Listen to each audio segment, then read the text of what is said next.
Bismillahirrahmanirrahim. Assalamualaikum warahmatullahi wabarakatuh.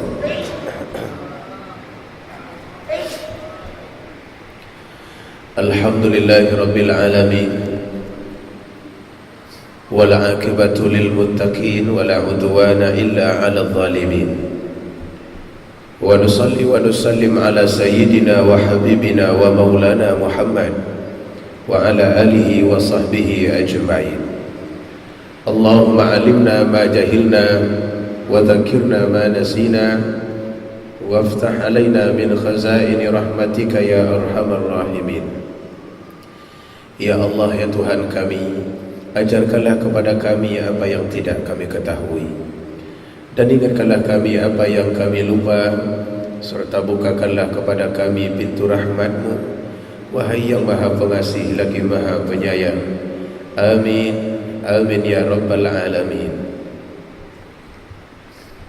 Hadirin hadirat, Bapak dan Ibu jemaah salat maghrib yang dimuliakan Allah Ta'ala, mari kita bersyukur dengan mengucapkan Alhamdulillahi rabbil alamin atas nikmat yang senantiasa Allah berikan kepada kita, sehingga malam ini kita dapat hadir menunaikan salat maghrib berjamaah, dan kemudian seterusnya kita lanjutkan dengan pengajian. Mudah-mudahan ilmu yang kita dapatkan ini dapat melapangkan jalan kita ke surga, karena Nabi pernah berjanji, man salaka tariqan yaltamisu fihi ilman sahalallahu lahu tariqan ilal jannah. Siapa yang melalui jalan di situ dia mendapatkan ilmu, kata Nabi, maka pasti Allah akan mudahkan jalannya ke surga. Semua orang ingin masuk surga, bahkan orang-orang yang tidak beramal pun kalau ditanya mau masuk surga.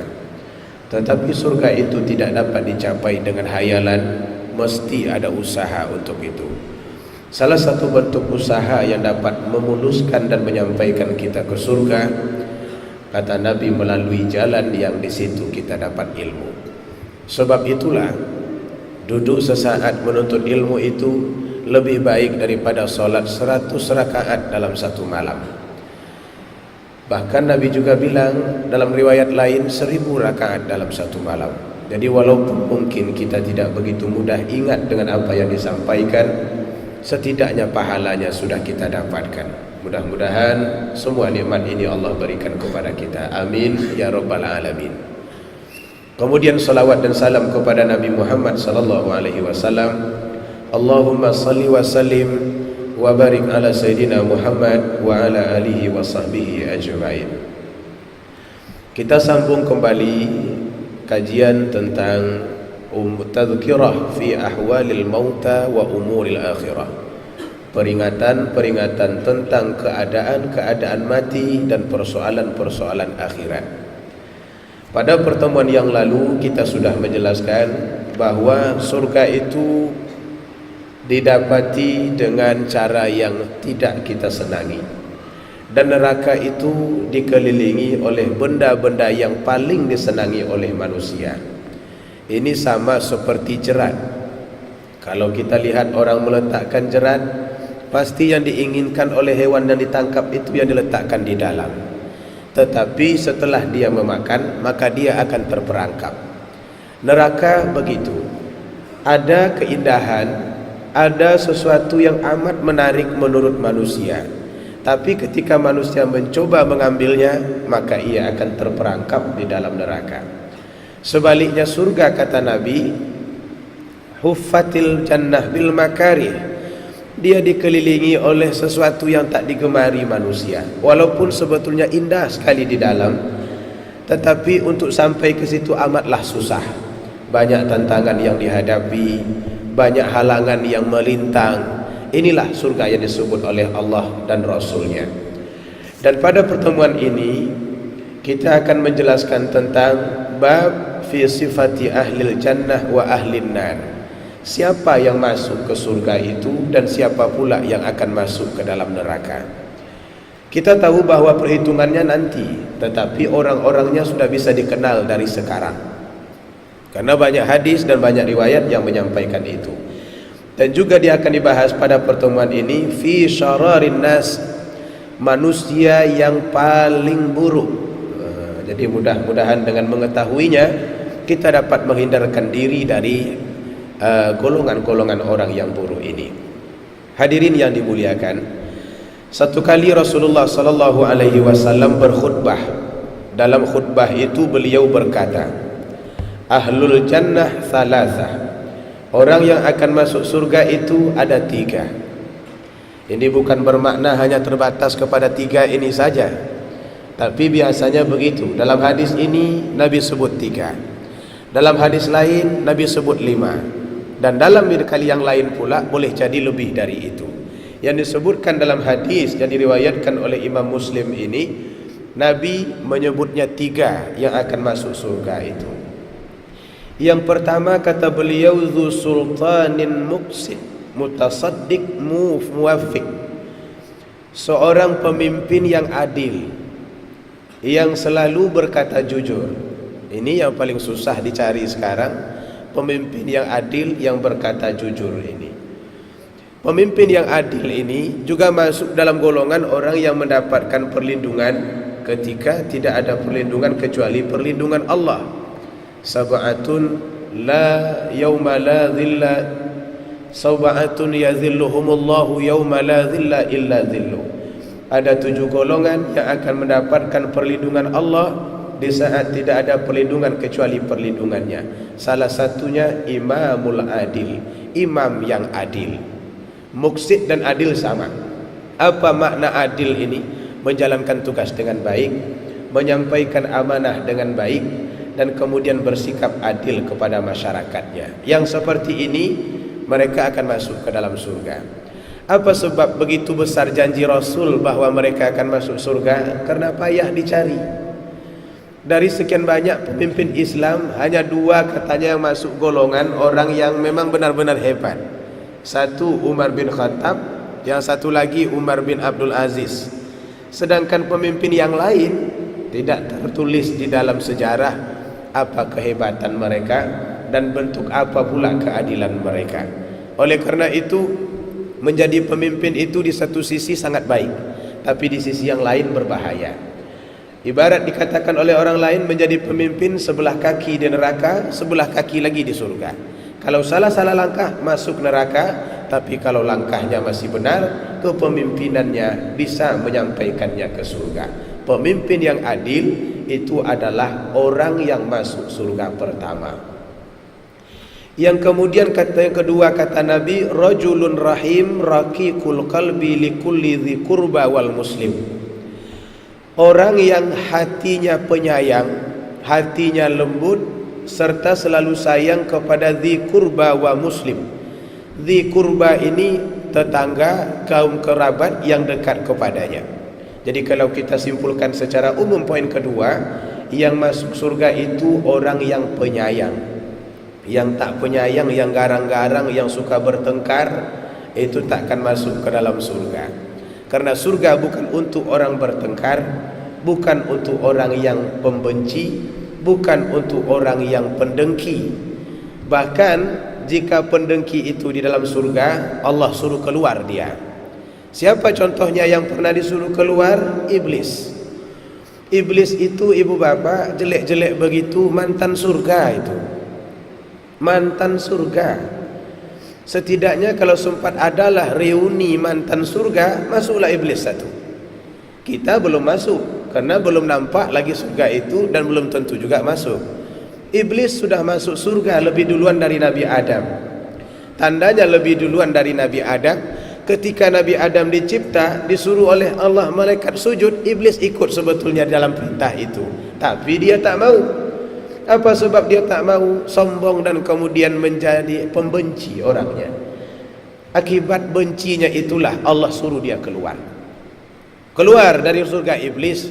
Ini tempat bukan tempat pembenci, ini tempat bukan tempat pendengki. Kalau mau mendengki, keluar dari surga. Atau kalau mau masuk surga juga, hapuskan rasa dengki dari hati. Karena di dalam surga itu hanyalah orang-orang yang penyayang, raqiqul qalb, hatinya penyayang. Sebab itu ibu bapa, kalau diberikan oleh Allah kepada kita nikmat banyak dan diberikan oleh Allah penyayang, maka bersyukurlah dengan penyayang itu. Ternyata baiknya hidup itu bukan hanya kerana nikmat banyak. Kata Allah Ta'ala, kata Rasulullah dalam sebuah hadis, "Idza aradallahu bi ahli baiti khairan." Bila Allah menginginkan satu kebaikan untuk satu keluarga, yang pertama Allah masukkan, Allah turunkan bukan nikmat banyak, bukan juga harta benda yang cukup, tetapi yang dimasukkan pertama oleh Allah rifqah, kelembutan pada hatinya. Istrinya lembut, suaminya lembut, anak-anaknya lembut. Itulah tanda kebaikan yang diinginkan oleh Allah Ta'ala. Akibat dari kelembutan ini biasanya yang kecil akan terasa besar, yang kurang baik akan terasa sempurna. Bisa kita lihat bagaimana istri Nabi mengakui ternyata kelembutan itu membawa bahagia luar biasa. Dalam satu ungkapan dia berkata, "Baiti jannati," rumahku adalah surgaku. Seperti apa memangnya rumah Nabi itu? Sederhana sekali. Tidak ada yang istimewa dari rumah Nabi. Kalau tuan-tuan nanti pergi ke Mekah, singgah di Masjid Nabawi. Lihat, di depan, di belakang tempat imam salat itu sebelah kiri, itu adalah rumah Nabi. Sekarang berbentuk kotak saja. Tidak ada tingkatan, tidak ada keramik, tidak ada AC, tidak ada permadani dari Turki. Dalam riwayatnya, perhiasan rumah Nabi itu satu kali Umar masuk hanya dialas dan dilindungi oleh sekeping kulit kambing, yang akibatnya matahari bisa langsung masuk ke dalam. Ketika Umar datang, Nabi berbaring di atas pembaringan. Begitu beliau duduk, banyak sekali bekas-bekas pasir di badan Nabi. Tanda bahwa beliau bukan berbaring di kasur empuk. Tidak, beliau berbaring di permadani hebat mahal. Tempat minumnya kayu, tempat makannya juga kayu. Kalaulah kita diukur dengan kehidupan seperti itu, saya tak yakin kita berkata baiti jannati. Boleh jadi sebaliknya, baiti nari, rumahku adalah nerakaku. Karena begitu menderita terasa. Tetapi kenapa istri Nabi masih bisa berkata baiti jannati? Memangnya apakah beliau ini orang tua? Tidak. Istri Nabi itu sangat muda. Begitu Nabi meninggal dunia, umurnya 18 tahun. Jadi kalau 18 tahun itu pemikirannya masih terbuka, suka main-main, suka dengan benda-benda yang hebat. Tapi Nabi sudah mampu memberikan sesuatu yang luar biasa. Benda kayu, tempat makan kayu dan rumah kotak itu pun katanya seperti surga dirasakannya ketika bersama Nabi. Ada yang bertanya, apa resepnya sehingga terasa seperti surga? Ternyata adalah kelembutan itu. Jari Nabi lembut, ngomongnya tak pernah kasar. Kalau Aisyah kita tanya, tentu dia membela suaminya. Kita tanyalah Anas bin Malik, seorang anak yang pernah menjadi pembantu Nabi sejak kecil lagi. Berapa tahun dia membantu Nabi? 10 tahun lamanya. Dalam ucapan pengakuan Anas, 10 tahun aku bersama Nabi, satu kali pun tak pernah aku dengar Nabi mengangkat suara, sekalipun itu kepada pembantunya. Jadi kepada pembantunya saja dia tidak mengeraskan suara, mungkinkah kepada istrinya dia mengeraskan suara? Karena tak pernah ada kalimat-kalimat kasar, hal-hal yang menyinggung perasaan. Maka kata Aisyah, rumahnya yang kotak itu sama seperti surga. Coba bayangkan kalau rumah kita sekarang dihiasi dengan kelembutan, mungkin seperti surga Firdaus saya rasa. Karena rumah Nabi begitu. Rumah kita apa yang tak ada? Ada permadani di situ. Ada semua hiasan, mulai dari kaligrafi sampai kepada jam berbunyi, ada azannya di situ. Bahkan ada gambar pemandangan, gambar artis, banyak lagi di situ. Hiasannya ada, sejuk, tidak ada sedikit pun rasa panas karena dihiasi dengan AC. Andai kata yang seperti itu pun dihuni oleh manusia-manusia yang berkarakter lembut, maka kemungkinan besar dia akan terasa seperti surga Firdaus. Tidak percaya? Coba saja nanti di rumah, ajak berkolaborasi istri kita. Kata Ustaz itu tadi yang masuk surga nanti yang lembut. Maka mulai sekarang mari kita lembut-lembut. Mudah-mudahan masuk surga nanti. Kemudian yang ketiga kata Nabi, afif dhaifun mutadhaifun zu'iyal. Yang masuk surga itu afif. Ini afif ini bukan nama orang, tetapi sifat. Afif itu artinya orang yang senantiasa menjaga wibawa. Walaupun dia sebenarnya sangat perlu, tapi dia jaga wibawanya. Sebagai contoh, orang miskin yang tak mau minta sedekah itu disebut dengan afif itu. Orang yang menjaga wibawanya. Afif dhaif, orang miskin yang lemah. Anak banyak, keperluan hidup juga besar, tapi dia punya rasa malu untuk meminta-minta di lampu merah, untuk minta-minta di jalan, membawa keranjang fotokopi, amap dan lain sebagainya. Dia tak mau. Orang yang memelihara seperti inilah yang dijanjikan oleh Nabi, 3 golongan pertama yang akan masuk ke dalam surga. Orang yang memelihara diri. Terbalik memang dengan kondisi sekarang. Sekarang bukan hanya orang yang susah saja yang tidak memelihara diri, bahkan orang tak susah pun ikut juga tak memelihara diri. Kaya tapi minta-minta di jalan. Ibu bapak yang dirahmati, kalau begitu yang mana pula ahli neraka? Dalam hadis ini juga disampaikan. Nah, ini saya diberikan kain pel karena nampak kebanjiran mungkin. Saya sedang flu berat, suara juga sangat berat sekali. Itu sebetulnya dipaksa. Tadi ketika sholat maghrib terasa agak pusing, terus tidak ini, terus tidak. Tapi karena diumumkan di depan, beliau sudah datang, maka kita persilahkan. Kalau sempat tadi karena beliau tak datang, alhamdulillah saya pulang, bisa beristirahat. Dan kemudian Nabi berkata, wa ahlun nar khamsah, sedangkan penghuni neraka itu ada 5. Kalau tadi penghuni surga 3, sekarang penghuni neraka itu ada 5. Yang pertama kata Nabi, ad-dhaif alladhi la zabrul lahu alladhi hamma fikum tabi'a la yabtaguna ahla wala mala. Panjang sekali ini. Tapi kesimpulannya di sini, yang menjadi penghuni neraka yang 5 disebut Nabi dalam hadis ini, yang pertama ad-dhaif la zabrul lahu, orang lemah yang tak berakal. Tadi saya pikir apalah orang lemah yang tak berakal ini?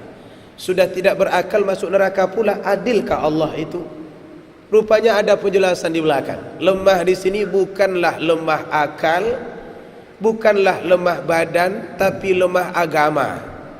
Karena lemah agama semuanya main serobot. Yang halal lewat, yang haram pun dikipas juga. Orang seperti ini orang lemah namanya. Bahkan lemah yang sebenarnya yang harus ditakuti adalah lemah agama ini. Seperti ketika Nabi Yakub meninggal dunia, akan meninggal dunia, dipanggilnya anak-anaknya. Beliau bertanya, ma ta'buduna min ba'di, apa yang akan kalian sembah anak-anakku setelah aku mati? Beliau tidak pikir ini apa soal makan, di mana nanti kerjanya, jadi pegawai negeri apa tidak, ada duit pensiunnya nanti setelah tua apa tidak. Beliau tak pikir. Yang beliau ingat, apa yang akan kalian sembah nanti setelah aku mati. Maknanya yang ingin beliau jamin adalah agamanya. Manusia kalau sekedar lemah badan tuan-tuan, masih banyak manfaatnya. Saya membaca satu buku karangan Robert Hedgecoller. Beliau menceritakan di situ ada satu jembatan panjang yang dibuat di Amerika oleh 2 tokoh insinyur hebat. Ini 2 ini anak ayah ini. Tapi di tengah-tengah perjalanan proyek, sang ayah meninggal dunia. Tinggal anaknya lagi. Dia merasa kurang kuat karena ayahnya meninggal dunia, karena keperluan di proyek ini pada ayahnya. Tetapi tinggal beliau harus meneruskan. Tak lama setelah itu beliau jatuh sakit, stroke. Satu-satunya yang bergerak telunjuknya. Telunjuknya saja yang bergerak. Jadi dia menyelesaikan jembatan panjang itu yang membentang sungai dengan telunjuk. Hanya melalui isyarat telunjuk pakai terjemah. Otaknya masih jalan, badannya mati, telunjuknya bergerak. Jadi orang memahami pesan semennya berapa, sekian. kali-kali berapa sekian melalui telunjuknya.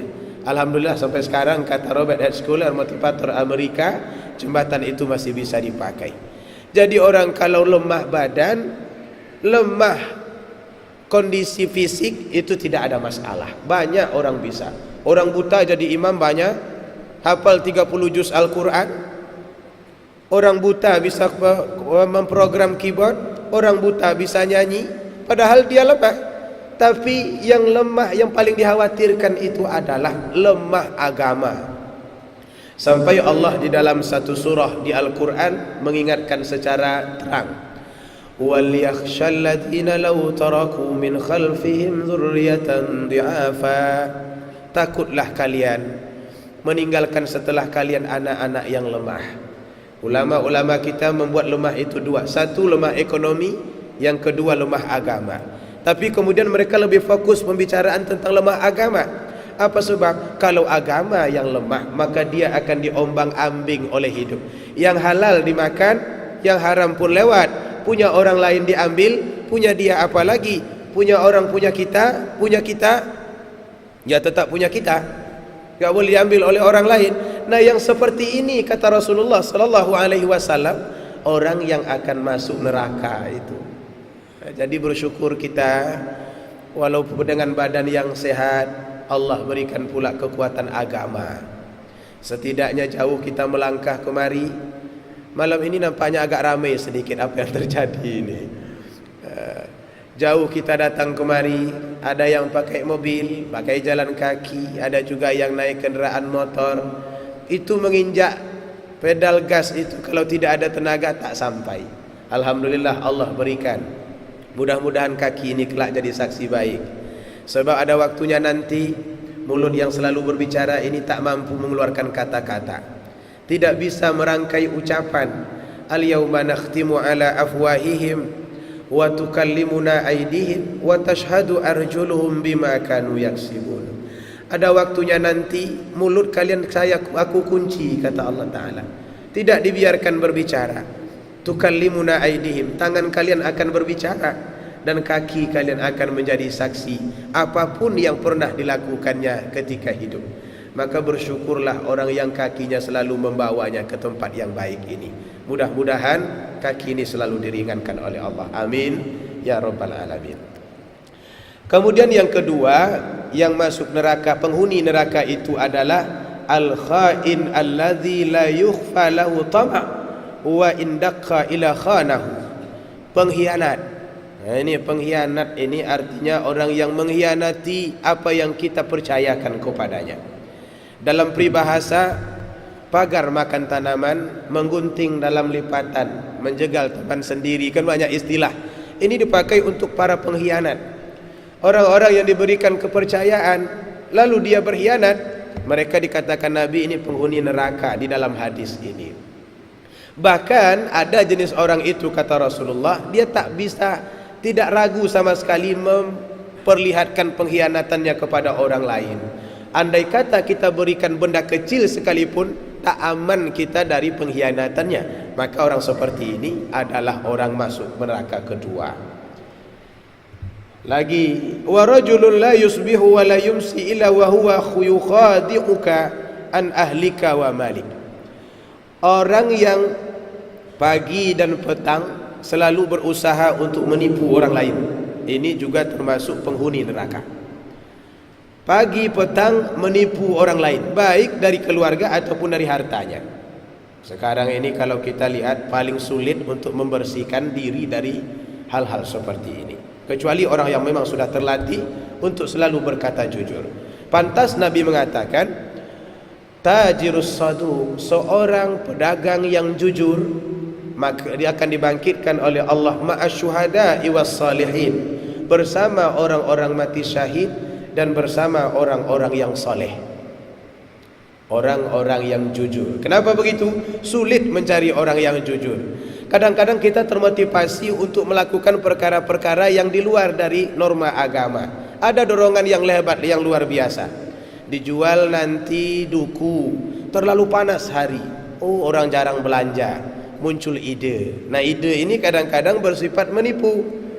Diletakkanlah di situ. Kalau dukunya duku Bangkinang, tulis duku Palembang, biar lebih laku. Karena duku Palembang itu katanya lebih manis. Iya apa tidak? Wallahu a'lam. Tonton coba saja. Beli nanti 3 kilo setiap orang. Habislah tuh. Atau dijual nanti yang dibuat susunannya lebih menarik. Besar di depan, kecil di belakang, busuknya juga ada. Begitu orang beli, ini berapa? 15.000. Kalau kita minta coba, dia tahu mana yang masak. Boleh dicoba? Oh boleh, diambilkannya untuk kita nih. Coba, kalau enggak manis, dia tahu mana yang masak. Tapi begitu kita minta, oh oke lah 2 kilo. Tarik sedikit yang di depan besar, masuk di belakang kecil, ikut yang busuk-busuknya sekalian. Itu namanya nipu itu. Nah yang seperti ini pun berbahaya, masuk golongan orang-orang yang disebut Nabi juga ke dalam neraka. Oleh karena itu, maka berlaku jujur dalam berdagang ini amat rumit sekali. Kemudian lagi yang keempat, wa dzakarul bukhl. Nabi juga menyebut orang yang masuk neraka itu bakhil. Bakhil ini banyak sinonimnya tuan-tuan. Bakhil, kedekut bahasa Malaysia, pelit, kikir, lokek, banyak sekali. Inilah satu sifat yang paling banyak gelarnya. Jadi kemanapun dia pergi tetap sifatnya sama. Kenapa begitu banyak nama? Karena buruknya luar biasa. Tetapi ada yang lebih parah dari bakhil, itu namanya syahih. Syahih ini lebih tinggi tingkatannya dari pelit. Kalau pelit cuman sekedar ia tidak mau orang lain menikmati apa yang dia punya, itu pelit namanya itu. Kalau syahih, jangankan membiarkan orang lain menikmati, dia sendiri pun tak bisa menikmati apa yang dia punya. Itu syahih namanya. Beli mobil nanti diparkir di depan rumah, kemana-mana jalan kaki. Katanya minyak mahal. Jangankan bawa orang lain, bawa diri sendiri pun dia tak mau. Kemana-mana jalan kaki. Maka yang punya mobil nanti kalau diparkir di rumah, mulai besok jalanlah. Bawalah berjalan. Bawa orang lain. Nabi pernah mengingatkan, ittaqus syuha, hati-hatilah kamu dengan syahih. Apa sebab? Karena syahih itu telah membinasakan orang-orang sebelum kamu. Siapa yang pernah binasa karena sifat ini? Qarun tentunya. Qarun ini kaya, cuman kayanya kaya pelit. Dia tak mau melihat dan tak senang melihat orang lain menikmati hasil usahanya. Walaupun itu kewajiban, dia tak mengeluarkannya. Diminta oleh orang sedekah kepadanya, dia tak mau. Innama utitu ala ilmin indi. Oh, ini aku dapatkan sendiri, kata Qarun. Aku bisa kaya begini karena kepandaianku berdagang, karena kehebatanku berniaga. Apa urusan kalian meminta-minta? Kalau Allah mau berikan, Allah akan turunkan kepada kalian. Jangan minta punya aku. Ini adalah orang yang pelit luar biasa ini.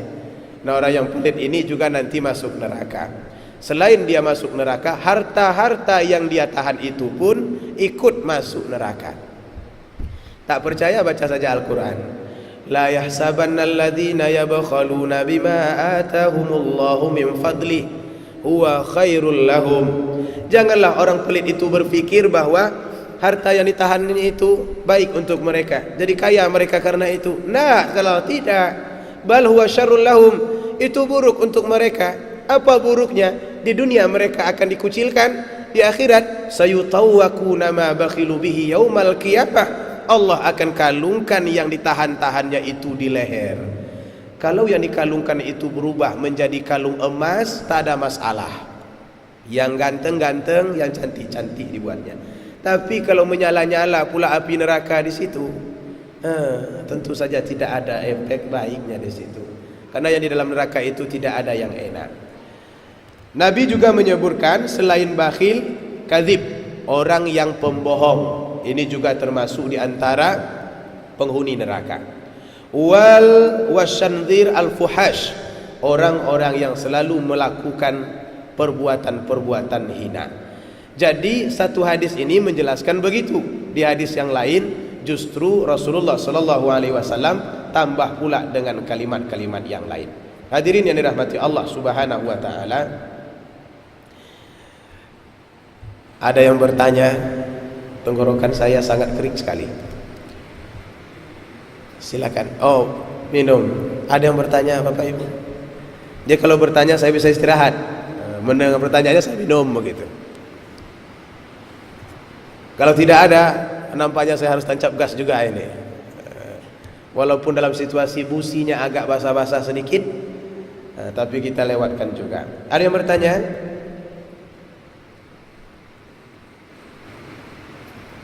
Tidak? Baiklah, kalau tidak kita tambah. Waktu saya tinggal 5 menit. Kemudian hadis riwayat Abu Daud tentang orang yang masuk neraka. La yadkhulul jannah al-jawaz wala ja'zari. Tidak masuk surga orang-orang yang jawaz. Jawaz ini ghaliz, kasar. Ucapannya kasar, mulutnya kasar, tangannya kasar, cara membawa dirinya kasar. Ada orang seperti itu. Apa saja yang dilakukan sepertinya akan pecah dibuatnya. Kalau perempuan cuci piring di dapur, dengar 5 rumah ke sebelah, kena main lempar saja. Kekasaran seperti ini pertanda buruk. Karena Rasulullah sallallahu alaihi wasallam bilang begitu, tidak akan masuk surga orang yang jawaz, kasar. Semuanya kasar, mulut kasar, tangan kasar, perbuatannya kasar. Dalam hadis lain lagi, la yadkhulun nar illa syaqa. Tidak akan masuk surga kecuali syaqa. Sahabat bertanya, apa itu syaqa ya Rasulullah? Dijawab oleh Nabi, man lam ya'mal lillah bi ta'atihi wa lam yatruk lahu ma'siyah. Orang yang tidak mengamalkan ketaatan kepada Allah dan juga tidak meninggalkan perbuatan maksiat. Maknanya hidupnya terlalu santai. Apapun yang dilakukan tidak pernah dipikirkan ini adakah amalnya baik atau tidak. Orang-orang yang terlalu bebas seperti ini pun kata Nabi, la yadkhulul nar illa syaqa. Tak akan masuk surga kecuali orang seperti ini. Dia tidak pernah pikir, ini baik apa tidak ini? Ini bagus menurut agama apa tidak? Bertentangan dengan agama Allah apa tidak? Kalau dia tak pernah memikirkan persoalan itu dalam hidupnya kata Nabi, maka dia juga termasuk orang-orang yang akan dimasukkan oleh Allah ke dalam neraka.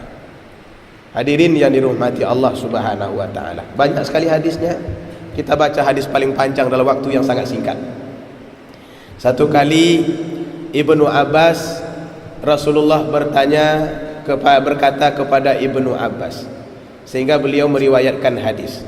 Kata Nabi, man ahabba ayyakuna aqwan nas falyatawakkal 'ala Allah. Siapa yang ingin menjadi manusia paling kuat, maka bertawakallah kepada Allah. Dalam Islam kuat itu bukan besar otot, bukan bisa meninju orang langsung mati, tapi yang kuat itu yang kuat mental. Kalau sekedar kuat otot tak kuat mental, maka dia akan lebih lemah daripada yang kita bayangkan. Jika manusia itu merasa kuat hanya dengan otot, otot itu akan berkurang. Seiring dengan berjalannya usia, maka kekuatan akan berkurang. Tapi kalau semangatnya yang kuat, semangat itu tak akan termakan oleh usia. Siapa contohnya? Abu Ayyub Al-Ansari, seorang sahabat Nabi yang rumahnya pernah dipakai Nabi menginap pertama kali di Madinah. Semua orang mau Nabi tidur di rumahnya. Ayo ya Rasulullah, tidur di rumah kami. Tapi ternyata Nabi lebih memilih rumah Abu Ayyub Al-Ansari. Apa hebatnya kawan ini, sahabat ini? Ia ikut mengepung kota Konstantinopel selama 8 bulan. Oh, kalau itu enggak heran. Banyak kok orang yang mengepung. Masalahnya usianya pada ketika itu 80 tahun. Kalau orang sekarang 80 tahun itu udah didorong kemana-mana. Dia masih bisa mengepung selama 8 bulan. Walaupun akhirnya beliau meninggal karena sakit, cuman satu yang menjadi pelajaran hebat. Beliau tidak merasa gentar dan tidak merasa terhalang oleh fisiknya yang 80 tahun. Bahkan di penghujung usia beliau berpesan, andai kata saya mati dalam pengepungan ini, antarkan saya di garis depan terjauh. Beliau tidak pernah minta balikkan saya ke Madinah. Kubur saya di samping Nabi, karena akulah yang melayaninya pertama kali. Kubur di samping Abu Bakar, kubur di Baqi, Utsman, Aisyah ada di situ, kawan-kawanku dulu juga ada di situ. Beliau memikirkan, kuburkan aku di garis depan paling jauh di sisi benteng, sekalipun orang tidak pernah kenal dengan kuburanku, tapi itulah semangat yang tak pernah mati. Badannya 80 tahun, tapi semangatnya seolah-olah dia masih sangat muda. Sebab itu dalam agama tidak dikatakan orang kuat itu orang yang besar fisik, besar badan, tetapi kuat mental dan kuat jiwanya. Hadirin yang dirahmati, kalau saya baca semuanya memang tidak cukup waktu, apalagi sudah bunyi-bunyi, itu tanda waktu kita sudah habis. Bilal kita sudah berdiri, itu juga tanda waktu azan akan dikumandangkan. Oleh karena itu, setidaknya kita tahu bahwa ada calon-calon penghuni neraka, ada pula calon-calon penghuni surga. Mari kita persiapkan diri kita untuk menjadi calon penghuni surga. Amin ya rabbal alamin. Semoga bermanfaat. Lebih dan kurang mohon maaf. Billahi taufiq wal hidayah. Wassalamualaikum warahmatullahi wabarakatuh.